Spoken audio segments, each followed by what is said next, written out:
आँखों में अरमान लिया, मंजिल को अपना मान लिया, फिर मुश्किल क्या आसान क्या बस ठान लिया तो ठान लिया।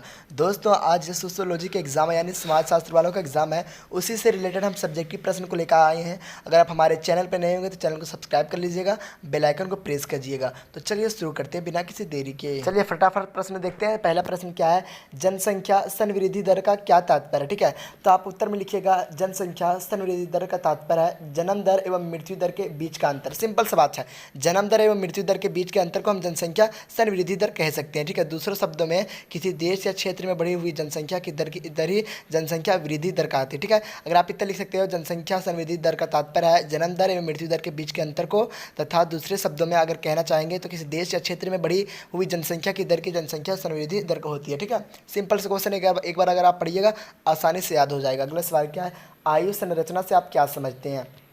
तो आपका उत्तर हो जाएगा आयु संरचना से तात्पर्य है कि कुल जनसंख्या के संदर्भ में विभिन्न आयु वर्गों में व्यक्तियों का अनुपात है क्या है, इसमें बालक वृद्धों और युवाओं की जनसंख्या की जानकारी प्राप्त की जाती है। इसी से कार्य से जनसंख्या का भी पता लगता है। ठीक है, तो यह हो जाएगा आपका करेक्ट आंसर। अगला सवाल है, जीवन प्रत्याश से क्या समझते हैं। तो जीवन प्रत्याश से हम समझते हैं, जीवन प्रत्याश को औसत आयु भी कहा जाता है। यहाँ से आप लिख सकते हैं जीवन प्रत्याश को औसत आयु भी कहा जाता है। यहाँ तक आपको याद हो जाएगा। उसका लिखिएगा लोगों के जीवित रहने की आयु के प्रत्याश को जीवन प्रत्याश या औसत आयु कहा जाता है। ठीक है, यहाँ सिंपल जवाब है। देखिए, जीवन प्रत्याश को औसत आयु भी कहा जाता है और लोगों के जीवित यानी जिंदा रहने की आयु प्रत्याश को जीवन प्रत्याश या औसत आयु प्रत्याश कहा जाता है। ठीक है, उसके बाद अगला सवाल है, स्त्री पुरुष अनुपात का लिंगानुपात का क्या अर्थ है। स्त्री पुरुष अनुपात का लिंगानुपात का क्या अर्थ है।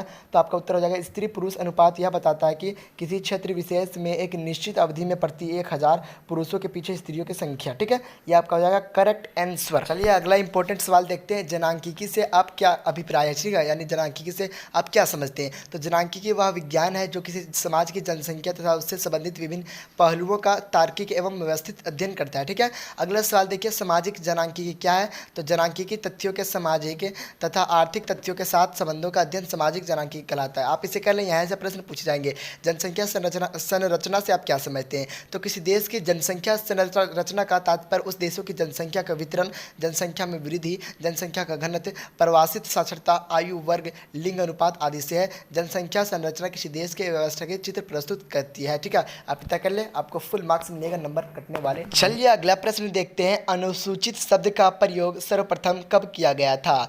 तो आपका उत्तर हो जाएगा अनुसूचित शब्द एक राजनीतिक न्यायिक शब्द है जिसका प्रयोग साइमन कमीशन और भारत सरकार ने 1935 में किया था। यह हो जाएगा आपका करेक्ट आंसर। सिंपल सा उत्तर है, अनुसूचित शब्द का एक राजनीतिक न्यायिक शब्द है जिसका प्रयोग साइमन कमीशन और भारत सरकार ने 1935 में किया था।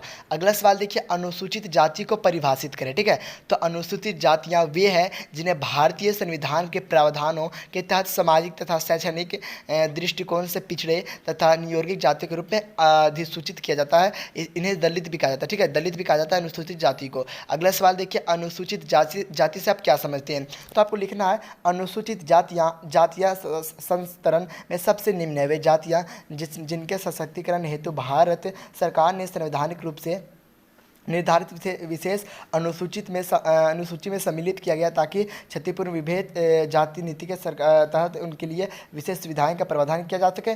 गांधी जी ने इन्हें नया नाम दिया था हरिजन। ठीक है, आप पूछ सकता है मतलब अछूतों को हरिजन किसने कहा था। तो गांधी जी ने कहा था। ठीक है, आप बता सकते हैं ईश्वर की संतान परंतु अनुसूचित जातियों के बीच आमूल परिवर्तनवादी तत्वों से स्वयं दलित नाम दिया गया जिससे उन अछूतों समुदायों का बोध होता है तथा जो अधिकारी और पर अनुसूचित जाति है। ठीक है, इंपॉर्टेंट सवाल, आप इसे कर लें। चलिए अगला प्रश्न है, लैंगिक विषमता क्या है। बहुत ही इंपॉर्टेंट सवाल है। क्या है, स्त्रियों तथा पुरुषों की लैंगिक विषमता का तात्पर्य पुरुषों तथा स्त्रियों के बीच शक्तियों का अधिकारों के मामले में लिंग के आधार पर विभेद करना, यही है लैंगिक विषमता। देखिए, पुरुषों और स्त्रियों के लिंग के आधार पे जो ना भेदभाव करना, यही है लैंगिक विषमता। अगला सवाल क्या है, लैंगिक विषमता क्या है अथवा लैंगिक असमानता का क्या अर्थ है अथवा दिया है भारत में लिंग असमानता के कौन कौन से सूचक है। इस प्रकार के क्वेश्चन पूछे जा सकते हैं। देखिए, आपका सवाल है लैंगिक विषमता क्या है अथवा में, यानी इस तरह से प्रश्न पूछे जाएंगे कि लिंग असमानता का क्या अर्थ है, अथवा हम इस तरह भी दे सकते हैं भारत में लिंग असमानता के कौन कौन से सूचक है। तो आपको सिंपल सा उत्तर लिखना है। लिंग विभेद का तात्पर्य पुरुषों तथा स्त्रियों के बीच शक्तियों तथा कारकों को लेकर विभेद करना। भारत में महिलाओं तथा पुरुषों के बीच लिंग पक्षपात तथा लिंग असमानता पाई जाती है। निम्नलिखित तथ्य पर इसकी पुष्टि की गई है। देखिए, पहला असमान लिंग अनुपात, दूसरा महिलाओं की निम्न साक्षरता दर, तीसरा महिलाओं की निम्न कार्य सहभागिता दर, चौथा लिखना है महिलाओं के लिए मजदूरी की कम दर। ठीक है, सही बात है। पांचवा लिखना है उच्च मातृ मृत्यु दर। उसके बाद छठा विदाइयों में महिलाओं का कम प्रतिशत। चलिए अगला प्रश्न देखते हैं जो बहुत ही महत्वपूर्ण सवाल है, दबाव समूह क्या है। ठीक है, ये सवाल आप लोगों ने क्लास 10th में पॉलिटिकल साइंस में भी पढ़ा होगा।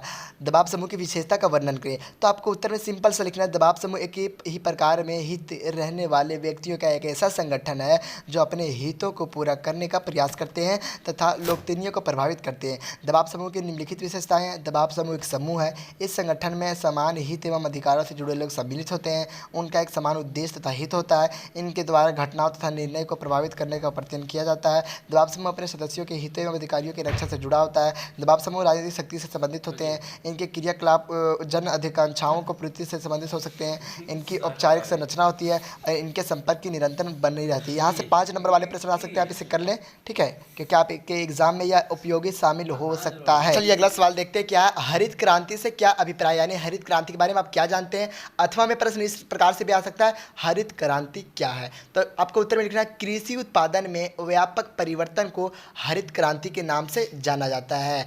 छठे दशक के अंत में विभिन्न प्रकार सुधार कार्यक्रमों के परिणाम स्वरूप कृषि उत्पादन में अभूतपूर्व वृद्धि हुई थी। इसकी यात्रा पंजाब से गेहूं के फसल के साथ शुरू हुई थी। उत्पादन में अतिशय वृद्धि की इसी स्थिति को हरित क्रांति, यानी जो है ना कृषि की फसल में उत्पादन की प्रक्रिया को ही हम हरित क्रांति कह सकते हैं।